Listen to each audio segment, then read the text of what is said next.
ओम अज्ञानतिमिरान्धस्य ज्ञानञ्जनशलाकया चक्षुरुन्मिलितं येन तस्मै श्रीगुरुवे नमः। श्रीचैतन्यमनोभीष्टं स्थापितं येन भूतले स्वयं रूपकदा मह्यं ददाति स्वपदान्तिकं वन्देऽहं श्रीगुरुः श्रीयुतपदकमलं।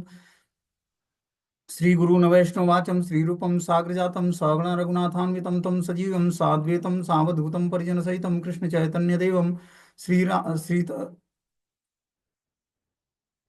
श्री सीता लक्ष्मण भरत शत्रुघ्न हनुमत समेत श्री रामचंद्र ध्यायामि। ओम सदा श्रवण मात्रेण पापिनां सद्गति प्रदे वाल्मीकि गिरिसम्भूता राम सागर गामिने पुनाति भुवनत् पुण्यम रामायणं महानदी श्लोक सार समाकीर्णं सर्ग कल्लोल संकुलं कांड ग्राह महामीनं वंदे रामायणाणं पूजितं राम रामेति मधुरं मधुराक्षरम् आरुह्य कविता शाखा वंदे वाल्मीकि गोकुलं। यः पिबन्त सततं रामचरितामृत सागरम् अतृप्तस्य मुनिः वन्दे प्राचितं समकल्मषाम् मनोजवं मारुततुल्यवेगं जितेन्द्रियं बुद्धिमतां वरिष्ठं वातात्मजो वानरयुक्तमुख्यं श्रीरामदूतं शिरसा नमामि। वेदैः सहित सुरद्रुमतले हेमे महामण्डपे मध्ये पुष्पकमासने मणिमये वीरासने सहि स्थिरम् अग्रे वाचयितुं प्रभजनं सुतं तत्त्वं मुनिभ्यं परं व्याख्यन्तं भरतादिभिः परिमृत्यं रामं भजे श्यामलम्। वामता पुरस्तु हनुमान पश्चात् सुमित्रासुतं शत्रुघ्नो भरतस्य पार्श्वो दल्लेदु कोणेषु च सुग्रीवस्य विभीषणस्य युवराट तारासुतं जामवानं मध्ये नीलसरोजकोमलरुचिरं रामं भजे श्यामलं। रामानुजं सीता भरतं भरतानुजं सुग्रीव वायुसुनं च प्रणमामि पुनः पुनः। नमस्ते रामाय सलक्ष्मणाय दिव्ये च तस्य जनकात्मजाय नमस्ते रुद्रे यममानिलेभ्यो नमस्ते चंद्रमरुद गणेभ्यं चरितं रघुनाथस्य शतकोटिप्रविस्तरम् एकैकमक्षरं पुंसा महापातकनाशनं वाल्मीकिगिरिसम्भूता राम भुवनिधिसागरम्। श्रीमन्नारायणी गंगा पुनाति भुवनत्रयं वाल्मीकि मुनिसिंहस्य कवितावनचारिणीं शृणुं रामकथानादं को न यान्ति परां गतिं। नीलाम्बुजस्यां मलकोमलांगं सीतास्मारो पृथ्वां भाग्यं पाणौमहस्य इक्षारुचापं नमामि रामं रघुवंशनाथम्। जय श्री कृष्ण चैतन्य प्रभु नित्यानंद श्री अद्वैत गदाधर श्रीवासादि श्री गौर भक्तवृंद। हरे कृष्णा कृष्ण कृष्णा हरे हरे, हरे राम राम राम हरे हरे। तो इस बात हम लोग को पहले अयोध्या का वर्णन सुना कि अयोध्या नगरी कितनी सुंदर है, जहाँ भगवान का प्राकट्य हुआ। बोलते हैं, सरयू नदी के तीर पर विद्यमान कौशल नाम का समृद्ध जनपद है। यह धन धान्य संपत्ति से संपन्न है और यहाँ के सभी लोग प्रसन्न रहते हैं।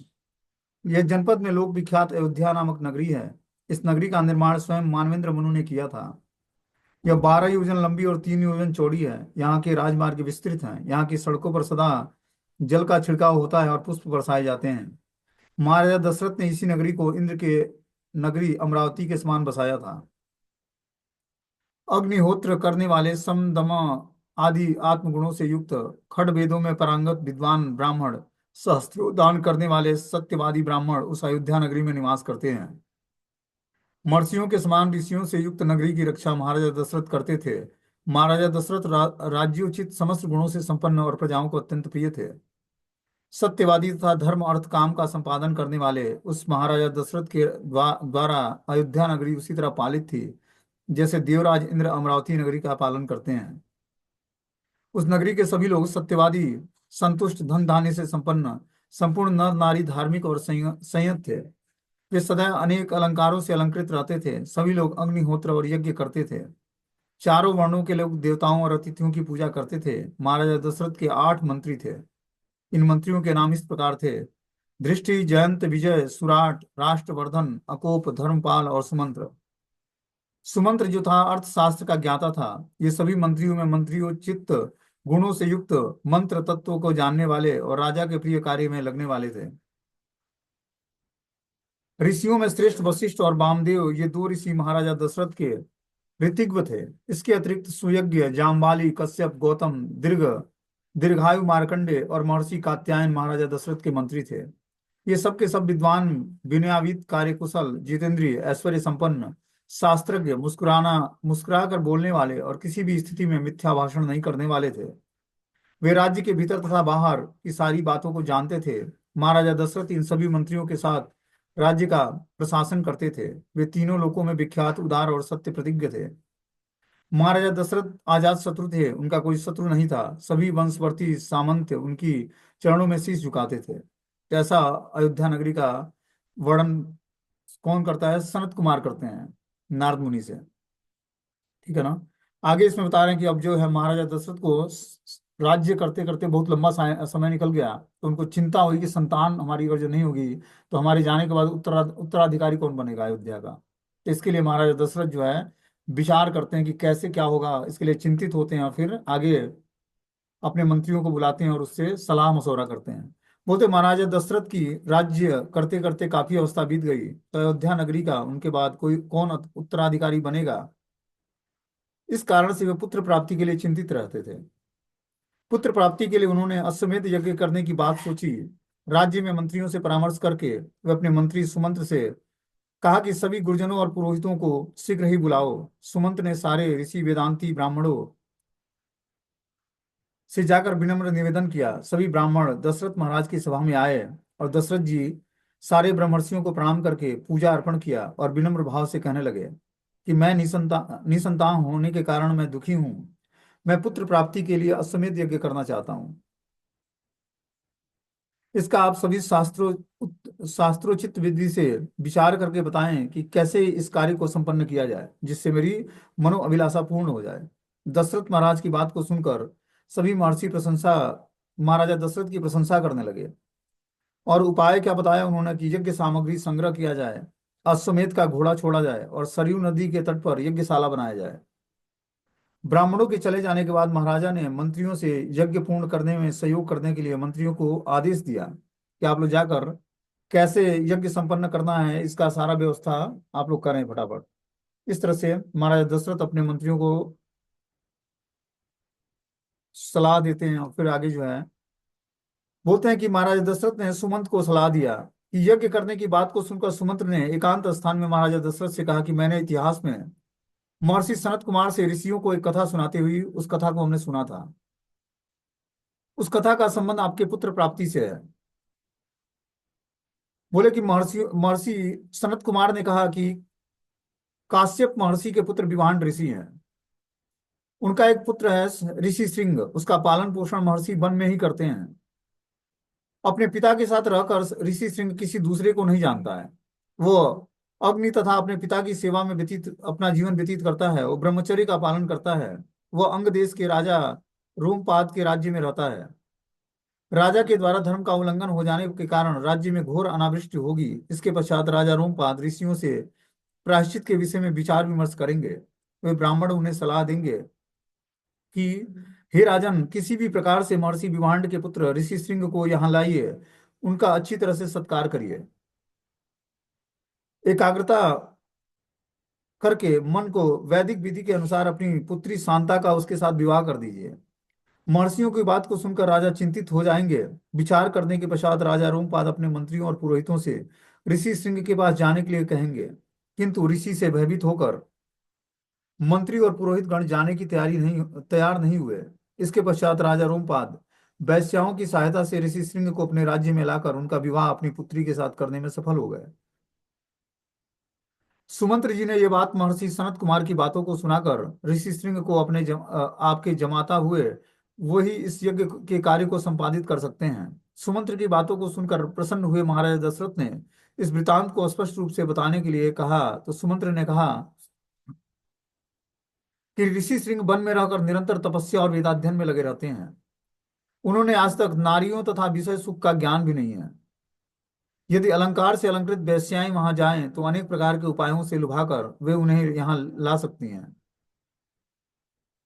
राजा रोमपाद ने पुरोहितों और मंत्रियों से यही उपाय करने के लिए कहा। राजा का आदेश जानकर नगर की वेश्याएं वन में गईं और ऋषि के आश्रम के थोड़ा दूर रहकर ऋषि को देखने का प्रयास करने लगी। ऋषि श्रृंग तो आश्रम में ही रह रहे थे और पिता की सेवा करके सुखी थे। वे आश्रम से बाहर निकलते ही नहीं थे। उन्होंने अब तक नगर में किसी स्त्री या पुरुष को देखा ही नहीं था। एक दिन संयोगवश ऋषि सिंह वहां आए जहां वे वेश्याएं ठहरी थीं। ने इन सुंदर वेश्याओं को देखा तो वेश्याओं ने उनसे पूछा कि आप कौन हैं, इस वन में आप क्या कर रहे हैं। ऋषि सिंह ने कहा कि मेरे पिता का नाम विभान ऋषि है, मैं उनका पुत्र हूँ। मेरा नाम ऋषि सिंह है। मेरा नाम और कर्म भूमंडल में विख्यात है। सन्निकट ही मेरा आश्रम है, आप लोग वहां चलेंगे, मैं आप लोगों की पूजा करूंगा। वैश्याएं भी ऋषि के आश्रम में गई और ऋषि ने उन सबों की पूजा की तथा उन्हें फल मूल प्रदान किया। वैश्याओं को भय था कि कहीं विभांड महर्षि ना आ जाएं। उन सबों ने कहा कि मेरे भी फल हैं, आप उन्हें स्वीकार करें। ऐसा कहकर वैश्याओं ने ऋषि को हृदय से लगा लिया और उन्हें खाने के लिए मिठाई और सुंदर अन्य भोज्य पदार्थ प्रदान किए, और वहां से चली गई। ऋषि श्रृंग ने उन वस्तुओं को फल मानकर खा लिया। इससे पहले उन्होंने ऐसा पदार्थ कभी नहीं खाया था। वन में निरंतर निवास करने वाले लोगों को ऐसी वस्तु कहाँ मिलेगी। वैश्याओं के चले जाने पर ऋषि श्रृंग व्याकुल होकर इधर उधर दुख पूर्वक घूमने लगे। दूसरे दिन फिर से वे वहां आए जहां पर उन्हें वैश्याएं मिली थी। उन्हें आते देखकर वैश्याएं उनके पास गईं और कहा कि आप हम लोगों के आश्रम में चलें। इस तरह उन्होंने वैश्याएं नगर में ले आई। अंग देश के में प्रवेश करने पर पानी बरसना प्रारंभ हो गया। राजा रोमपाद ने अपनी आगवानी में उनको प्रणाम करके उनकी सविधि पूर्वक प्रार्थना की कि आपके पिताजी मुझसे नाराज न हो। राजा रोमपाद ऋषि सिंह को अपने अंतःपुर में ले गए और शांत चित्त से उनके साथ अपनी पुत्री शांता का विवाह विधि पूर्वक कर दिया। तो जो राजा रोमपाद थे, उन्होंने कुछ अपराध कर दिया था किसी भक्त के प्रति, तो उनके राज्य में अकाल पड़ गया था। तो ऋषि सिंह ऐसे ब्रह्मचर्य नियमों का पालन करते थे कि उनके आश्रम में आने मात्र से उनके राज्य में ऋषि सिंह के जो है पूरे नगर में बारिश होने लगी और सब कुछ संपन्नता छा गया। और उन्होंने क्या सोचा, राजा रोमपाद ने अपने पुत्री शांता का विवाह ऋषि सिंह से कर दिया। इसके पश्चात ऋषि सिंह अपनी पत्नी शांता के साथ अंग देश में ही निवास करने लगे। महर्षि सनत कुमार ने बताया कि महाराजा इक्ष्वाकु के वंश में अत्यंत धार्मिक महाराजा दशरथ राजा हैं। उनकी अंग राज्य से मित्रता होगी। महाराजा दशरथ अपने मित्र रोमपाद के पास जाकर कहेंगे कि मैं निसंतान हूँ, अतएव शांता के पति मेरी संतान के लिए यज्ञ करें। राजा दशरथ की बात सुनकर राजा रोमपाद ऋषि सिंह को उनकी पत्नी के साथ महाराजा दशरथ के साथ भेज देंगे। महाराजा दशरथ ऋषि सिंह का वर्ण यज्ञ, पुत्र और स्वर्ग प्राप्ति के लिए करेंगे। महाराजा दशरथ के चार अप्रमेय पराक्रमी वंश में प्रतिष्ठा को बढ़ाने वाले और लोक विख्यात चार पुत्र होंगे। इस प्रकार से पहले सतयुग में देव प्रवर श्री सनत कुमार महर्षि ने यह कथा बताई थी। अतएव महाराज, आप स्वयं सेना एवं वाहक के साथ राजा रोमपाद के पास पधारे। इसके पश्चात महाराजा दशरथ ने महर्षियों से मंत्रणा की और पत्नी तथा वाहनों के साथ अंग देश में जाकर महर्षि ऋषि सिंह का वे दर्शन किए और उनकी पूजा की। राजा रोमपाद ने महाराजा दशरथ का भी सम्मान किया। पत्नी के साथ ऋषि सिंह को महाराजा दशरथ के साथ भेजकर अपनी मित्रता का परिचय दिया। महाराजा दशरथ ने ऋषि सिंह को अयोध्या लाने के लिए राजा रोमपाद से कहा। तो रोमपाद ने भी सपत्नी ऋषि सिंह को महाराजा दशरथ के साथ अयोध्या भेज दिया। अयोध्या में आकर महाराजा दशरथ ने ऋषि को अंतापुर में ले जाकर शास्त्रानुकूल उनकी पूजा की और उनके सन्निकट आने से अपने को कृत्य कृत्य माना। विशाल नेत्रों वाली शांता को अपने पति के साथ आई हुई देखकर अंतःपुर की सभी रानियां बड़ी प्रसन्न हुई। वे आनंद मग्न हो गई और महाराजा दशरथ तथा रानियों के द्वारा समादृत शांता ने अपने पति के साथ कुछ दिनों तक वहां सुखपूर्वक निवास किया। तब बसंत ऋतु का आगमन होता है। महाराजा दशरथ ने देवताओं के समान क्रांति वाले ऋषि सिंह को सिर झुकाकर प्रणाम किया और वंश परंपरा की रक्षा करने के लिए पुत्र के लिए यज्ञ के लिए वरण किया।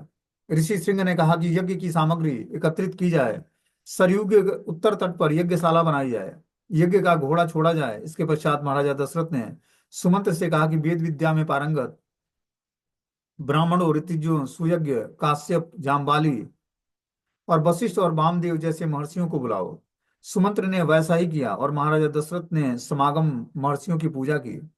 महाराजा दशरथ ने समागम ब्राह्मणों और महर्षियों से कहा कि मैं पुत्र प्राप्ति के लिए ऋषि सिंह के तत्वाधान में अश्वमेध यज्ञ करना चाहता हूँ। सभी महर्षियों ने महाराजा दशरथ का समर्थन किया। फिर महाराजा दशरथ ने मंत्रियों से कहा कि आचार्यों की आज्ञा के अनुसार सामग्री जुटाई जाए, यज्ञ का घोड़ा छोड़ा जाए, यज्ञशाला बनाई जाए। यज्ञ में कोई भी कष्टप्रद अपराध नहीं होना चाहिए।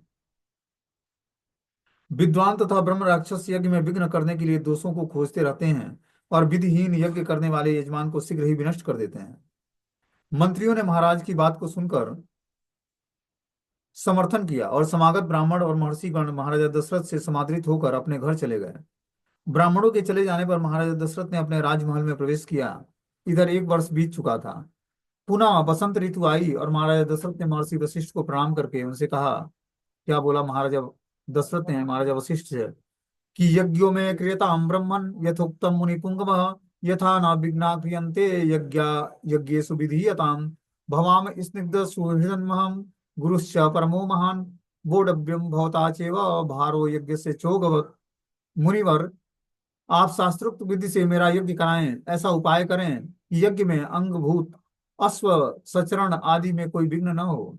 आप मेरे स्निग्ध मित्र और अकारण हितैषी तथा श्रेष्ठ गुरु हैं, अतएव आप ही इस यज्ञ के भार को वहन करेंगे। महाराज दशरथ की बात को सुनकर महर्षि वशिष्ठ ने कहा कि आपने जो कहा है वह सब करूंगा। इसके पश्चात महर्षि वशिष्ठ ने उन सभी व्यक्तियों को विभिन्न कार्यों में लगा दिया जिस कार्य को करने के जो योग्य था। उन्होंने कहा कि सबों के लिए उचित आवास की व्यवस्था की जाए, अन्नों का दान किया जाए, दान जिसको भी दिया जाए उसे सत्कार करके दिया जाए, किसी भी हालत में किसी का अपमान न किया जाए। इसके पश्चात बड़ी ही धूमधाम से अश्वमेध यज्ञ का कार्य प्रारंभ हो गया। उस यज्ञ में बड़े बड़े ब्रह्म ऋषि, देवर्षि, वेदज्ञ, विद्वान ब्राह्मण, महाराजा दशरथ के सभी संबंधी जन तथा मित्र राजागण आए हुए थे। सभी समागम पुरुषों के लिए आवास तथा भोजन आदि की समुचित व्यवस्था की गई थी। यज्ञ ऋषि श्रृंग महर्षि के तत्वाधान में आयोजित किया जा रहा था, फिर भी महर्षि वशिष्ठ का भी उनमें उन्हीं के समान सम्मानास्पद स्थान दिया गया। अतएव यज्ञ आरंभ की वेला आने पर महाराजा दशरथ ने महर्षि वशिष्ठ और ऋषि श्रृंग दोनों की आज्ञा से यज्ञ की दीक्षा ग्रहण की। महाराजा दशरथ ने अपनी पत्नियों के साथ अश्वमेध यज्ञ की दीक्षा ग्रहण की। पूरे एक वर्ष बीत जाने पर अश्वमेध यज्ञ का घोड़ा लौट कर आया तो महाराजा दशरथ का सरयू नदी के उत्तर तट पर अश्वमेध यज्ञ प्रारंभ हुआ। तो ये अश्वमेध यज्ञ का जब उद्घाटन किया जाता है तो पहले घोड़ा छोड़ा जाता है। वो पूरे संसार में घूमता है घोड़ा, सारे तीर्थों का भ्रमण करके फिर आता है तो उसकी बलि चढ़ाई जाती है अश्वमेध यज्ञ में। ठीक है ना। तो अश्वमेध यज्ञ में जो घोड़ा छोड़ा गया था अश्वमेध यज्ञ करने के लिए, वो एक साल बीत जाने के बाद वो घोड़ा जो है लौट जाता है। महाराजा दशरथ का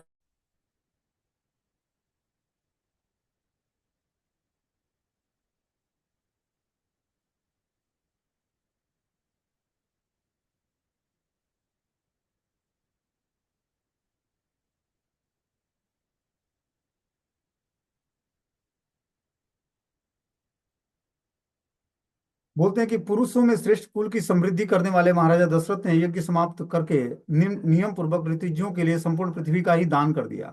इस प्रकार का दान करके ऐश्वर्य संपन्न महाराजा दशरथ ने अत्यंत प्रसन्नता का अनुभव किया। अश्वमेध यज्ञ करने के कारण महाराजा दशरथ ने संपूर्ण पाप समाप्त हो गए। सभी ऋतुजियों ने उनके उनसे कहा कि हे राजन, केवल आप ही अकेले संपूर्ण पृथ्वी की रक्षा करने में समर्थ हैं। हम लोगों को पृथ्वी से कोई लाभ नहीं है, हम सभी इसका पालन करने में समर्थ नहीं है। महाराज, हम तो निरंतर वेदाध्ययन करने में लगे रहते हैं, अतः आप ये पृथ्वी को के बदले हमें कुछ मूल्य हमें प्रदान करें। इसके पश्चात महाराजा दशरथ ने ऋतुजियों को असंख्य गायें, सुवर्ण और मड़ियां प्रदान की। अपने दान मान से समस्त ब्राह्मणों को सम्मानित किया, पृथ्वी पर गिरकर उनको प्रणाम किया और सभी ब्राह्मणों ने अपने आशीर्वचनों से महाराजा दशरथ को अनुग्रहित किया। इसके पश्चात महाराजा दशरथ ने उन सर्वोत्तम पापों को दूर करने वाले तथा स्वर्ग तक पहुंचाने वाले बड़े बड़े राजाओं के द्वारा बड़ी कठिनाई से पूर्ण किए जाने वाले यज्ञ को पूरा किया।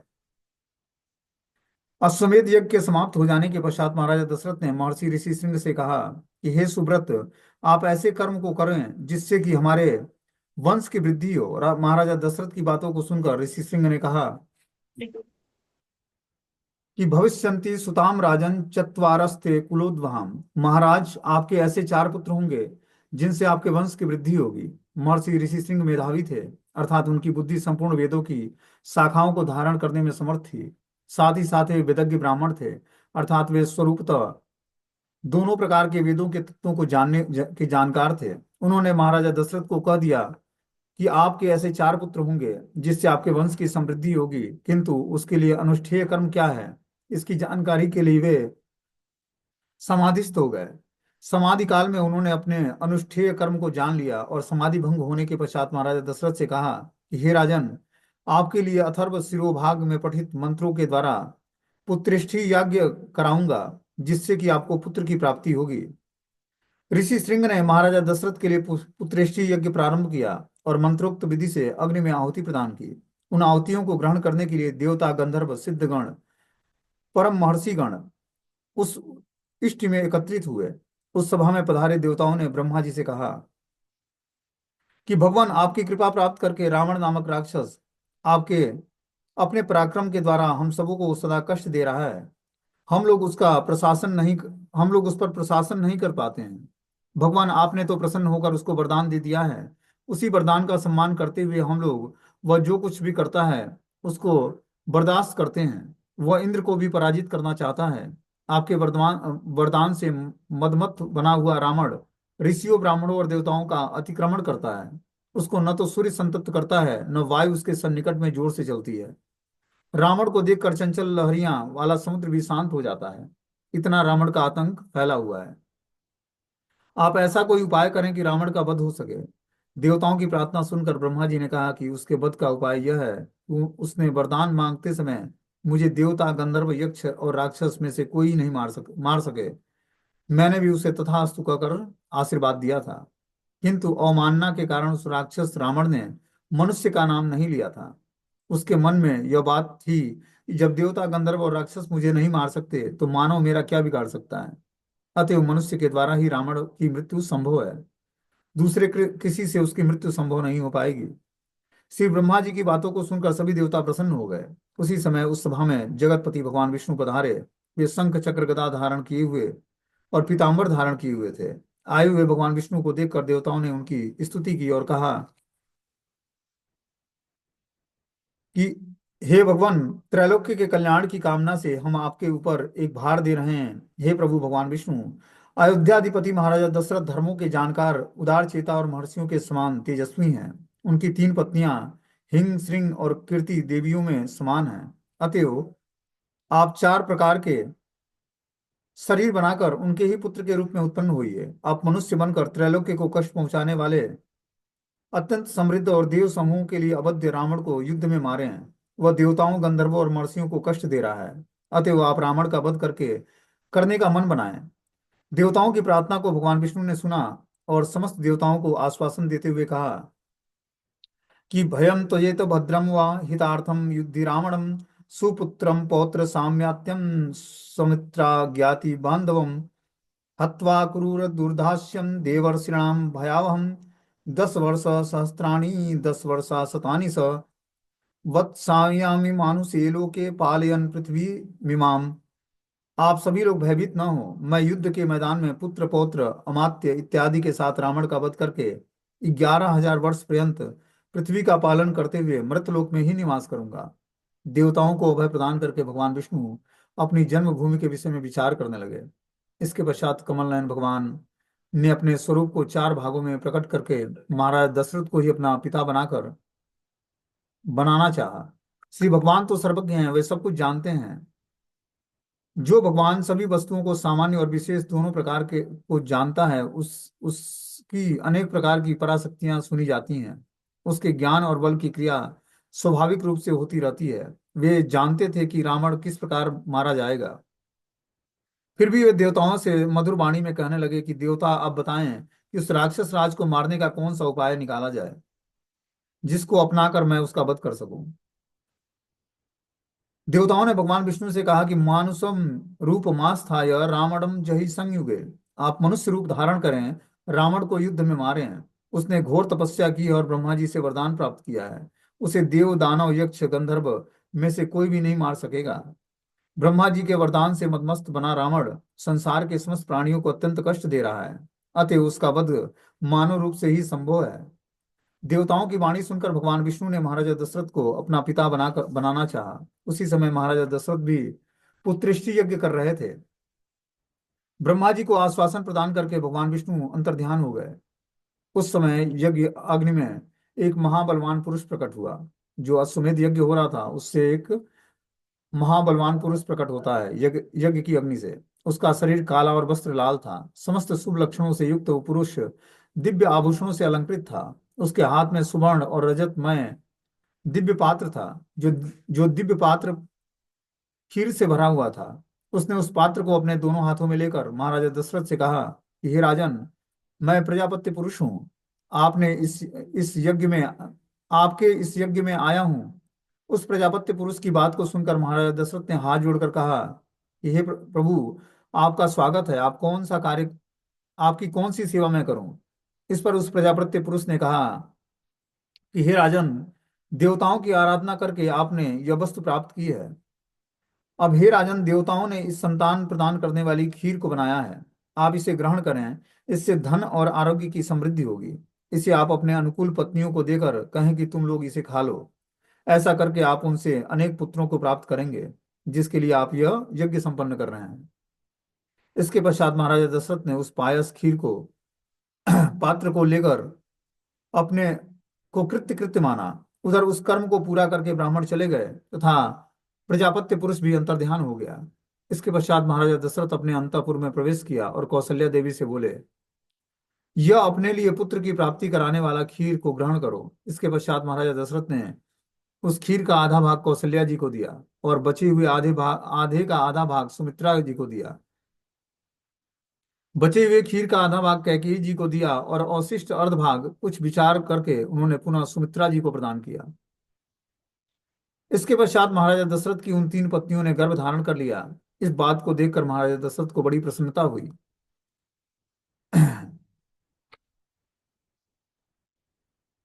भगवान विष्णु महाराजा दशरथ के पुत्र बनने के लिए माताओं के गर्भ में आ गए। उधर ब्रह्मा जी ने देवताओं से कहा कि हमारी प्रार्थना से प्रसन्न होकर श्री भगवान महाराजा दशरथ का पुत्र होना स्वीकार कर लिए हैं। अतएव आप सभी लोग श्री भगवान की सहायता करने के लिए अप्सराओं, गांधार्वियों, यक्ष नागों की कन्याओं, वृक्षों की स्त्रियां, विद्याधारियों और बानरों इत्यादि के समान पराक्रम वाले पुत्रों की सृष्टि करो।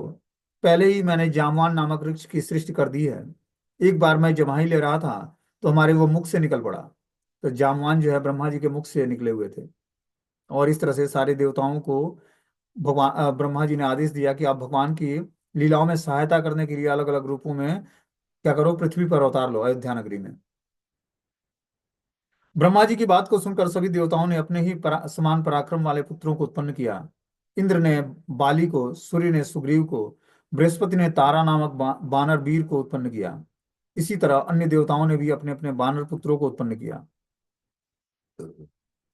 दर्प एवं बल में सिंह और व्याघ के समान थे। वे पर्वत तथा पर्वत की शिलाओं को उठाकर युद्ध करते थे। नखों एवं दांतों से शास्त्रों का काम लेते थे। सबके सब समस्त अस्त्रों से अभिज्ञ थे। वे पर्वतों को हिला सकने में और स्थिर वृक्षों को उखाड़कर युद्ध करने में समर्थ थे। इस तरह के बानरों से संपूर्ण पृथ्वी भर गई। उन सभी बानरों के उत्पन्न होने का एकमात्र उद्देश्य था युद्ध में श्री राम की सहायता करना। उस समस्त बानरों में पवन पुत्र हनुमान जी भी थे। उनका शरीर वज्र के समान सुदृढ़ था। उनका वेग गरुण के समान था। श्री हनुमान जी सभी मुख्य बानरों में अधिक बुद्धिमान और बलवान थे। उधर महाराजा दशरथ का अश्वमेध यज्ञ पूरा हुआ। सभी देवता अपना भाग ग्रहण करने के पश्चात अपने अपने लोक चले गए। दीक्षा नियम समाप्त हो जाने के कारण महाराजा दशरथ भी अपनी पत्नियों के साथ नगरी में प्रवेश किए। महाराजा दशरथ के द्वारा द्वारा समादित होकर मुनि वर्ग ऋषि श्रृंग को प्रणाम करके सभी राजागण अपने अपने राजधानियों में चले गए। अपनी पत्नी शांता के साथ महर्षि ऋषि सिंह भी अपने आश्रम में चले गए। इस तरह से यज्ञ संपन्न हो गया। अब सारे जो है यजमान थे और जो ब्राह्मण लोग थे सब अपने अपने राज्य में चले जाते हैं। यज्ञ समाप्ति के बाद जब 6 ऋतुएं बीत गईं तब 12वें महीने में चैत्र शुक्ल नवमी को पुनर्वसु नक्षत्र में कर्क लग्न में कौशल्या देवी ने दिव्य लक्षणों से युक्त सर्वलोक वंदनीय जगदीश्वर भगवान श्री राम को जन्म दिया। उस समय सूर्य, मंगल, शनि, गुरु और शुक्र ये पांच ग्रह अपने अपने उच्च स्थानों में विद्यमान थे और चंद्रमा तथा बृहस्पति लग्न में थे। इस तरह से सारे ग्रह नक्षत्र जो है बहुत ही शुभ हो गए जब भगवान राम प्रकट हुए माता कौशल्या के गर्भ से। बता रहे हैं कि श्री भगवान के जन्म काल में पंच ग्रह अपने उच्च स्थान पर विद्यमान थे। उच्च ग्रहों के विषय में ज्योतिष शास्त्र में बताया गया है कि जिनके जन्म काल में यह ग्रह अपने उच्च स्थान में होते हैं उसके समस्त अरिष्टों का विनाश हो जाता है। कौन कौन से ग्रह?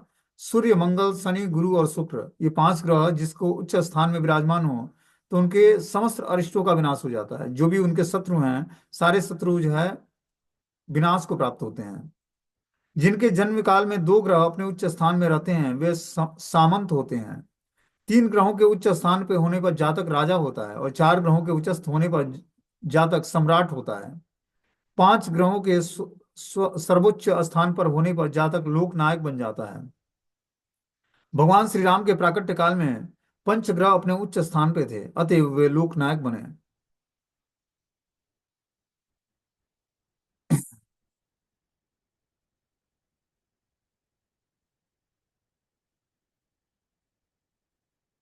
बोलते हैं माता सुमित्रा ने फिर श्री लक्ष्मण जी और शत्रुघ्न जी को जन्म दिया। श्री भगवान के अवतार काल में अयोध्या में अनेक प्रकार के उत्सव मनाए जाने लगे। गंधर्वों ने गान किया, अप्सराएं नृत्य करने लगी, देवताओं ने दुदुम्बी बजाया और आकाश में फूल वृष्टि होने लगी। महाराज दशरथ ने अनेक प्रकार के दान किए, उन्होंने पुत्रों का जात कर्म संस्कार कराया और 11वें दिन सभी पुत्रों का नामकरण संस्कार हुआ। माता कैकेयी ने श्री भरत जी को जन्म दिया। श्री भरत जी सत्य पराक्रम और पराक्रम थे। भरत जी साक्षात भगवान विष्णु के अंश अवतार हैं, वे समस्त शुभ गुणों से युक्त हैं। इस तरह से कौशल्या, सुमित्रा और कैकेयी से चार पुत्र रत्न की प्राप्ति हुई महाराज दशरथ को। कौशल्या माता से भगवान श्री राम प्रकट हुए, और सुमित्रा से श्री लक्ष्मण जी और शत्रुघ्न जी, और कैकेयी से भरत जी प्रकट हुए। इस तरह से अब जब भगवान का प्राकट्य हो गया चतुर्व्यूह के रूप में, तो सारी अयोध्या में उत्सव मनाने लगे सारे लोग। गंधर्वों ने गान करने लगे, अप्सराएं नृत्य करने लगी, देवता लोग दुदुम्बी बजाने लगे, आकाश में पुष्प वृष्टि होने लगी। महाराज दशरथ ने अनेक प्रकार के दान दिए, पुत्रों का जातकर्म संस्कार कराया, 11वें दिन सभी पुत्रों का नामकरण संस्कार कराया। उन चार पुत्रों में श्री राम सबसे ज्येष्ठ थे, अपने पिता को सर्वाधिक प्रिय थे। वे सबसे सबके सब वीर और वेदज्ञ थे। श्री राम के गुणों का वर्णन करते हुए महर्षि वाल्मीकि ने कहा है कि तेजास्मपि महातेज राम सत्य पराक्रम, इष्ट सर्वस्य लोकस्य संकाश्यम इव निर्मलः, गज स्कंदे अश्वपृष्ठे च रथचयासु सम्मतम, धनुर्वेद च निरतम, पितु सुश्रुण रते। उन चारों पुत्रों में श्री राम सत्य पराक्रमी, सर्वाधिक तेजस्वी और सब लोगों को विशेष प्रिय थे। वे चंद्रमा के समान सुशोभित होते थे। उन्होंने हाथियों के कंधे और घोड़े के पृष्ठ पर बैठने एवं रथ हाँकने की कला में सम्मानपूर्ण स्थान प्राप्त किया था। वे सदा धनुर्वेद का अभ्यास करते रहते थे, अपने पिता की सेवा में सदा संलग्न रहते थे। भगवान श्री राम द्वारा की जाने वाली माता पिता की सेवा तथा समादर का वर्णन इस प्रकार है। बोलते हैं प्रातः काल उठ के रघुनाथ, मातु पिता गुरु नावही माथा, आयसु मांगी करही पुरकाजा, देखी चरित्र हर्षित मन राजा। प्रातः काल उठकर रघुनंदन भगवान श्री राम अपने माता पिता और गुरु के चरणों में माथा निवाकर उनको प्रणाम करते थे रोज। श्री लक्ष्मण जी भी बाल्यकाल से ही भगवान श्री राम की सेवा में संलग्न रहते थे। उनका वर्णन भी महर्षि वाल्मीकि कहते हैं कि बाल्यात प्रवृत्ति सुस्निग्धो लक्ष्मणो लक्ष्मी वर्धनम, रामस्य लोक रामस्य भ्रातु ज्येष्ठस्य नित्य सर्वप्रिय करस्तस्य, रामस्यापि शरीरतः। लक्ष्मी की वृद्धि करने वाले श्री लक्ष्मण जी का बाल्यकाल से ही श्री राम के प्रति अत्यधिक स्नेह था। श्री राम तो संसार को सुख प्रदान करने वाले हैं। श्री लक्ष्मण जी अपने बड़े भाई श्री राम के लिए हर प्रकार का प्रिय कार्य करते हैं। श्री राम और लक्ष्मण में इस प्रकार का परस्पर में स्नेह था जैसे वे भगवान श्री राम के बाहरी प्राण हो। लक्ष्मण के बिना भगवान श्री राम को नींद भी नहीं आती थी। श्री लक्ष्मण जी शेषावतार हैं, अतः वे हर प्रकार से भगवान श्री राम की सेवा करते हैं। भिन्न भिन्न शरीरों में गृह शय्या आसन चरण पादुका वस्त्र तकिया आदि का काम करके श्री भगवान को वर्षा धूप आदि से बचाकर श्री भगवान की सेवा करने के कारण शेष को लोग शेष कहते हैं। तो भगवान श्री राम की सेवा करने के लिए लक्ष्मण जी अपना अलग अलग रूपों में विस्तार कर लेते हैं। कभी वो गृह बन जाते हैं, मतलब मंदिर, शय्या आसन चरण पादुका वस्त्र तकिया छतरी। इस प्रकार लक्ष्मण जी शेष का रूप धारण करके और भगवान की उचित सेवा करते हैं। शेष का स्वभाव ही होता है कि वो अपने शेषी स्वामी भगवान की सेवा करे। महाराजा दशरथ ने अपने चारों पुत्रों को देखकर अत्यधिक प्रसन्नता का अनुभव करते हैं।